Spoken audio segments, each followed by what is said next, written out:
Well guys, I'm sure you all remember the so-called conspiracy theorist nutjobs the BBC has spent years warning you about and telling you how to avoid their fake news. I mean shit, we even had Jacinda Ardern saying there will be the public's sole source of truth to combat the tinfoil hat wearing lunatics. Otherwise, dismiss anything else.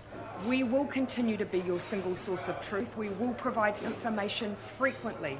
Yep, you all remember hearing about conspiracy theorists and how they spread fake news despite much of what they say often being 6 to 12 months away from becoming government policy. This I've pointed out many times before, and in what will shock few of you, it seems they've got it right once again, as reports here show. In fact, has anyone kept score on just how many times the tinfoil hats the BBC vilified have actually got it right, because I've lost count at this point. Anyway, the Telegraph and well, quite a few outlets are reporting on plans for blackout and energy rationing, as the so-called conspiracy theorists said would happen 2 years ago now.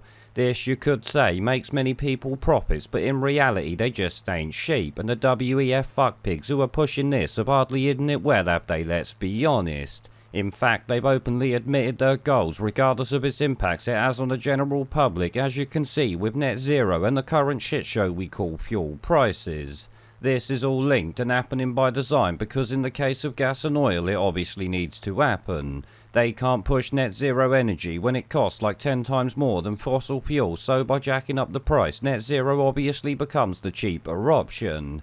Now apparently the government are saying this is just planning for a reasonable worst case scenario or some shit like that, but people warned of energy shortages years ago and they did nothing, so at this point it's more likely to be their actual plan.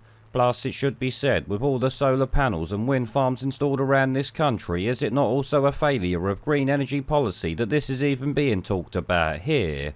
I mean, they want to ban gas boilers for electric heat pumps and replace gas cars with electric ones, despite the fact they admit they can't even provide enough electricity for what we've got now. But remember, to build back better, first you gotta destroy shit, and well, I guess here we bloody are.